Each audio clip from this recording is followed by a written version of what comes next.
Welcome to Twin Peaks Radio, the show where we remember, in the words of Major Garland Briggs, a real mystery can't be solved. Not completely. It's always just out of reach, like a light around the corner. You might catch a glimpse of what it reveals, feel its warmth, but you can't know the heart of it. Not really. That's what gives it value. It can't be cracked. It's bigger than you and me, bigger than everything we know. I'm Professor Robert E.G. Black, and today we continue into the pilot. We're not even 10 minutes in just yet. I believe we left off when Sarah had just hung up her phone with Betty Briggs. She thinks maybe Laura is with Bobby, or maybe Laura went with Leland to his early meeting. Before I get into this episode, I must say up front, if you speak French, I should apologize, because there's going to be some French in this episode, and I may mispronounce it. Oh well. Sarah Palmer, in her kitchen, with the phone. She calls the school, the field house, and football coach Max Hartman answers. With a name like Max Hartman, and a role so close to Bobby and Mike, it feels like a character that had room to grow, except we never see him again. This is his only scene. All he says is, "No, Bobby hasn't shown up for practice yet today. Come to think of it, as a matter of fact, he's been late every day this week, Mrs. Palmer, and last week, and maybe even the week before." In the script, he has a little more. He continues, "Although he might be here before you know it." "Well, I could have him call you, Mrs. Palmer. Is it urgent?" "Okay, sure, fine." But in the show, she's already hung up. Because this is all we see of Max Hartman, I haven't talked about the actors much yet, because I figured I'd find moments where they really shine and then talk about them. But this is his only scene. He was on a pilot for a show that has lasted so long, I figured I'd mention Ben DiGregorio. He's a Brooklyn native, according to his bio on IMDb, born 19th June 1948. He went to 14 Holy Martyrs grade school. Ben continues the tradition of 4 generations of Sicilian bakers. A Vietnam vet and a graduate of University of Massachusetts, Boston, English literature.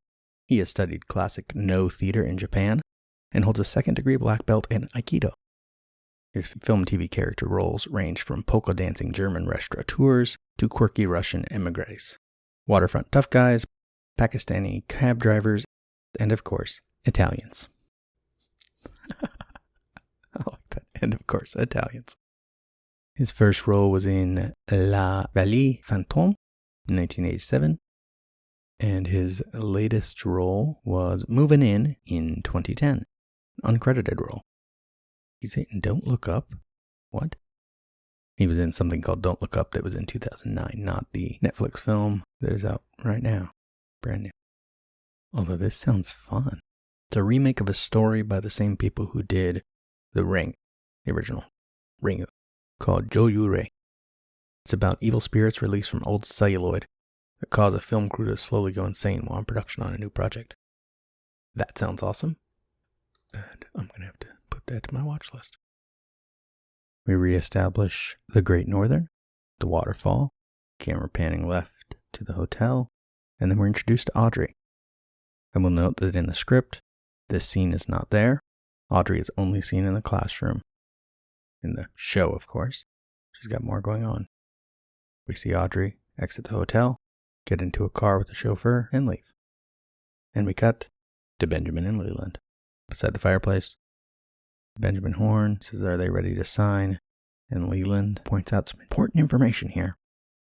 "Are you not even going to mention that we have not as yet acquired access to the Packard land?" Ben spits into the fire and then says, "Sorry, we have solid information. Packard Sawmill is going to go belly up within a year. We are going to be able to get it for a song, 1 verse, no chorus. Now let's get out there and get those cheese eaters where they live." Before Leland isn't sure what to say, this is where I get sidetracked. On the one hand, I wonder, why does he call them cheese eaters? On the other hand, we got to know what cheese eaters are, don't we? Merriam-Webster defines cheese eater simply as an informer, a stool pigeon, a rat. The Free Dictionary gets a little more detailed. One who is regarded as a traitor. Cheese alludes to rats eating cheese, playing on the definition of rat meaning traitor. An informer, a rat fink, etc. So then I go down a rat hole, I guess, in this case, not a rabbit hole, because word detective, just in passing, under a discussion of a bunch of mafia terms, I guess, in explaining what I thought was really obvious. Incidentally, many people are mystified by a term used in a bit of dialogue found in nearly every mob movie. In this scene, an older guy, usually the mob boss, is explaining the facts of the underworld life to a younger guy, who usually turns out to be an undercover cheese eater, Rat. At the end of his spiel, the boss slaps the kid on the shoulder and says something that sounds like capiche. The kid gulps and replies, capiche. What they're actually saying, and this is funny, is capiche, in parentheses, capiche, also spelled capiche. Hey kid, one more thing. If you ever set foot in this store again, you'll be spending Christmas in Juvenile Hall. Capiche? Well, do you understand? Everything except capiche. Italian-American slang for understand or got it. Capiche comes from the Italian word capiche. Is that not how you spell the Italian version? Hey, how you doing? I'm Stevie B, and the Italian-American slang of the day is gabish, gabish. The Italians say it as capice, capice. Based on the verb capire, meaning to understand. Did he just explain that it was exactly what everyone knows it is? Might as well say capiche right now. Urban Dictionary. Cheese eater is a snitch, a rat, someone who is working with the caps. Fine. A derogatory term for one who collects government assistance. So named because the U.S. government between the 1960s and 1990s ran a popular public assistance program for welfare and food stamp recipients, whereby recipients were given blocks of processed government cheese. I can't find any other source that anyone called these people cheese eaters. Nor this one. One who doesn't want to work yet expects to get paid. Before I get to the irony of that one, let's continue down this crazy road, because I get distracted because my Google search brings up Sin Eater as well. Specifically because in the 1978 TV miniseries The Dark Secret of Harvest Home, there's a funeral scene wherein all the mourners in attendance avert their faces as a repudiated fellow designated the Sin Eater dines upon a symbolic meal, which includes a coin pressed into a cheese, thereby taking the deceased's transgressions in life upon himself. The Dark Secret of Harvest Home miniseries was based on the novel Harvest Home, a 1973 psychological horror novel by American writer Thomas Tryon, and the plot is fairly fascinating. Ned Constantine, his wife Bethany, and their daughter Kate relocate from New York City to an isolated Connecticut village, Cornwall Coombe, where the villagers adhere to the old ways, eschewing modern agricultural methods and having extremely limited contact with the outside world. Just right there, I could see people making a case for this connecting to Twin Peaks. It doesn't, because it was Cheese Eater, not Sin Eater. That coin pressed in the cheese scene in the miniseries is not in the book. Search 2 different copies of it on Scribd. It's not in there. But, continuing, in this town, this village of Cornwall Coombe, they chose a corn maiden for their harvest festival, Harvest Lord. It's complicated local lore that essentially ends with them sacrificing someone to keep the village well and make sure the harvest goes well, which in pagan lore would fit Twin Peaks as well. Why does Laura die? She's taking on the sins of her father, as it were. Ned Constantine, his wife Bethany, Beth, and their daughter Kate relocate from New York City to an isolated Connecticut village, Cornwall Coombe, where the villagers adhere to the old ways, eschewing modern agricultural methods and having extremely limited contact with the outside world. As one says, we don't mess with other folks and we expect them not to mess with us. The villagers celebrate a number of festivals that revolve around the cultivation of corn. The most important festival is the Harvest Home, which takes place once every 7 years. Ned befriends Robert Dodd, a former college professor who is now blind and largely homebound. Like Ned, Robert was once an outsider who moved to Cornwall Coombe at the behest of his wife Maggie, who was born in the village. Ned also meets, among others, Justin Hook, who serves as the current ceremonial Harvest Lord, Justin's wife Sophie, his chosen corn maiden in the approaching corn play, and Worthy Pettinger, a young man whose dream of going to agricultural college is frustrated by his parents, who hold to the old ways. The most important person in the village is Mary Fortune, known as Widow, the village herbalist and midwife. She herself is childless and has been a widow since the long ago death of her husband Clem. When Kate suffers a severe asthma attack, the widow Fortune performs a tracheotomy and saves her life.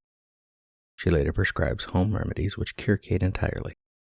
Beth and Kate grow to adore the widow, but Ned is suspicious of her herbal medicines and finds her unquestioned influence over the town troubling. Meanwhile, Worthy is chosen as the next Harvest Lord, who will replace Justin at the end of his 7 years of service.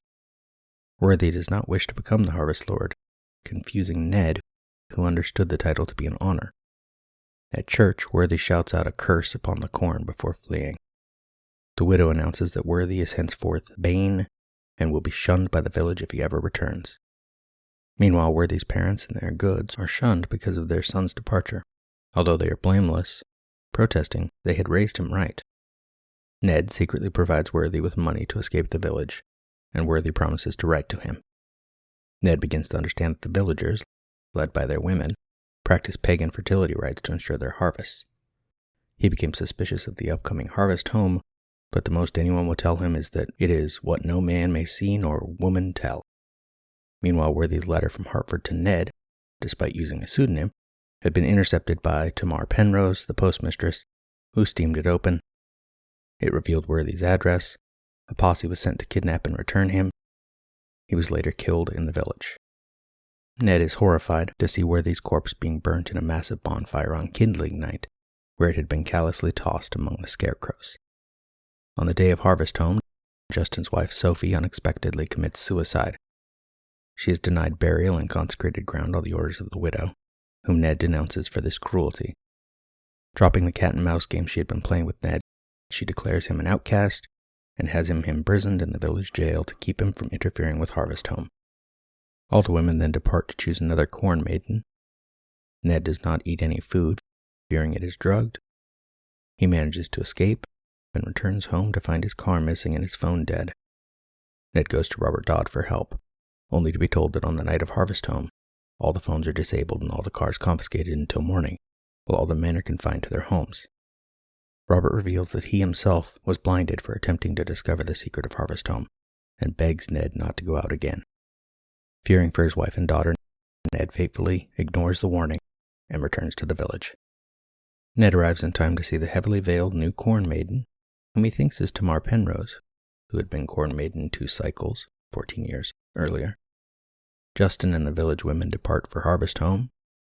Ned races ahead of them. The corn maiden removes her veil, revealing herself to actually be Beth. When Ned cries out in horror, the women capture him and are on the verge of killing him before they are stopped by the widow, who forces him to watch as Beth and Justin, both drugged, copulate, symbolically uniting the Harvest Lord and the corn maiden to ensure a bountiful harvest. At the moment of Justin's climax, Tamar cuts his throat with a sickle. The women then collect and sprinkle his blood through the fields.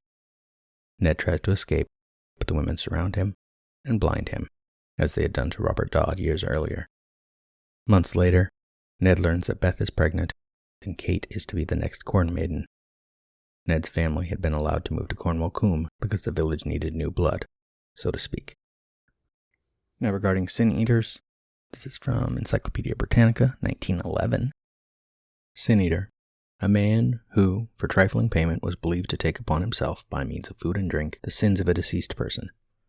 The custom was once common in many parts of England and in the Highlands of Scotland, and survived until recent years in Wales and the counties of Shropshire and Herefordshire. Usually, each village had its official sin eater, to whom notice was given as soon as a death occurred.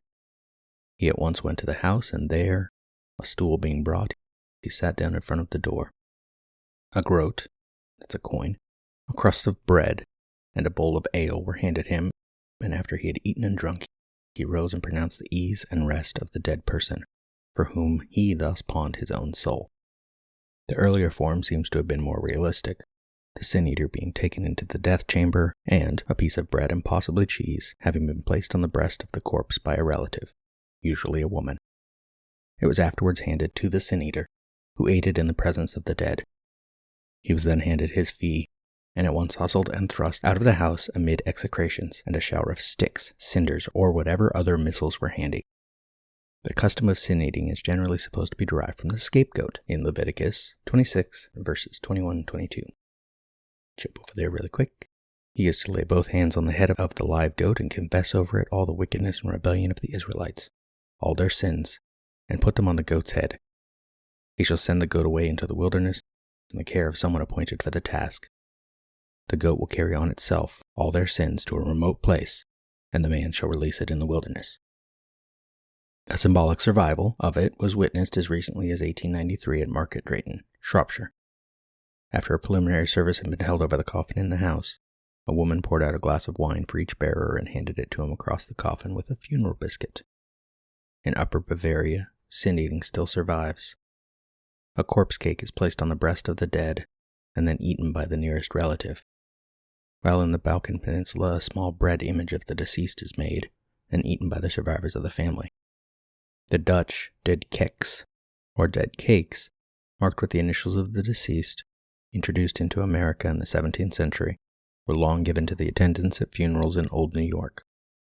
The burial cakes, which are still made in parts of rural England, for example Lincolnshire and Cumberland, are almost certainly a relic of sin-eating. But let us drift back into Cheese Eater, which got me, I don't even know if this website mentions Cheese Eater specifically, but I found it hilarious. This is from wordhistories.net, a linguistic investigation into cheese and fromage. The word cheese is from Old English, I don't know how to pronounce any of these, Cis and Sais, of West Germanic origin. It is related to its Dutch and German equivalents, Kaas and Kasse, respectively. I apologize for the French. I forgot to apologize for everything else. Those words are ultimately derived from Latin caseus, cheese, which is also the origin of Spanish queso, Portuguese queijo, regional Italian casio, Romanian cas. Based on this Latin word caseus, the English casein, scientific term coined in the mid-19th century, designates the main protein present in milk and in uncoagulated form in cheese. Casein is used in processed foods and in adhesives, paints, and other industrial products. The French word for cheese, fromage, has its origin in the fact that cheesemakers compress curds in molds. This French word is from late Latin, formaticus caseus, molded cheese. From Latin forma, a mold or form. This is why the words for brawn are fromage de tête, head cheese, in France, and tête fromagée, molded head, in Quebec. Also American English, head cheese. The meat from the pig's or calf's head is cooked and pressed in a pot with jelly. The form fromage, from formaticus, is due to metathesis, i.e. to transposition of sounds and letters inside the word. Example is English bird from Old English Brit. The Italian and Catalan words are formaggio and formace, and in French, a type of cylindrical cheese from the Cantal region is still called ferme, from Latin forma, in the sense of cheese mold. An obsolete phrase, laisser aller le chat à fromage, literally to let the cat go to the cheese, is a euphemism used of a woman who has let a man have sexual intercourse with her. The idiom, entre le pois et le fromage, literally between the pear and the cheese, is used of people chatting at the end of their meal, their cheerfulness resulting from the good food they had eaten. The phrase en faire tout un fromage, literally to make a whole cheese of it, means to make a big fuss about it. A variant is en faire tout un plat. Un plat is a dish. English, big cheese, for an important person translates in French as gros bonnet or gros légume, literally big hat or big vegetable. Légume is a masculine word, except in this case.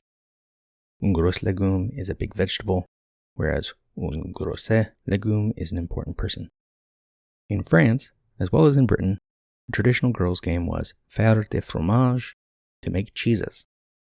Girls turned around rapidly, trying to inflate their dresses as much as possible, and then sank on the ground so that the dress remained inflated. Only the head and shoulders surrounded by a ball-like skirt then appeared, intended to represent a cheese. The English essayist and critic Thomas de Quincey evoked this game in Sketches of Life and Manners from the autobiography of an English opium eater, first published in Tait's Edinburgh magazine of February 1834. Madame de Campan mentions, as an amusing incident in her early life, though terrific at the time and overwhelming to her sense of shame, that not long after her establishment at Versailles in the service of someone amongst the daughters of Louis XV, having as yet never seen the king, she was one day suddenly introduced to this particular notice under the following circumstances. The time was morning. The young lady was not 15. Her spirits were in the spirits of a fawn in May. Her tour of duty for the day was not come or was gone, and finding herself alone in a spacious room, what more reasonable thing could she do than amuse herself with whirling around, according to that fashion known to young ladies both in France and England, and which in both countries is called making cheeses, viz. Pirouetting until the petticoat is inflated like a balloon and then sinking into a curtsy. Mademoiselle was very solemnly rising from one of these curtsies in the center of her collapsing petticoats, when a slight noise alarmed her. Jealous of intruding eyes, yet not dreading more than a servant at worst, she turned, and, oh heavens, whom should she behold but his most Christian Majesty advancing upon her, with a brilliant suite of gentlemen, young and old, equipped for the chase, who had been all silent spectators of her performances. From the king to the last of the train, all bowed to her, and all laughed without restraint as they passed the abashed amateur of cheesemaking. But drifting back to the show, remember that Urban Dictionary definition, one who doesn't want to work yet expects to get paid. In this case, Ben's doing a little projecting. He's calling the Norwegian cheese eaters, but he's the one who doesn't have the land and cannot start building. Remember, in the words of Major Garland Briggs, mystery is the most essential ingredient of life. Mystery creates wonder, which leads to curiosity, which in turn provides the ground for our desire to understand who and what we truly are. This has been a production of Lemming Drops Studio. You can find links to more at lemmingdrops.com. Follow the show on Twitter at Peaks Radio, on Facebook, Instagram, and TikTok at Twin Peaks Radio, or join the Facebook group Lemming Drops Studio Tour. Also, you can support all my shows at patreon.com/lemmingdrops.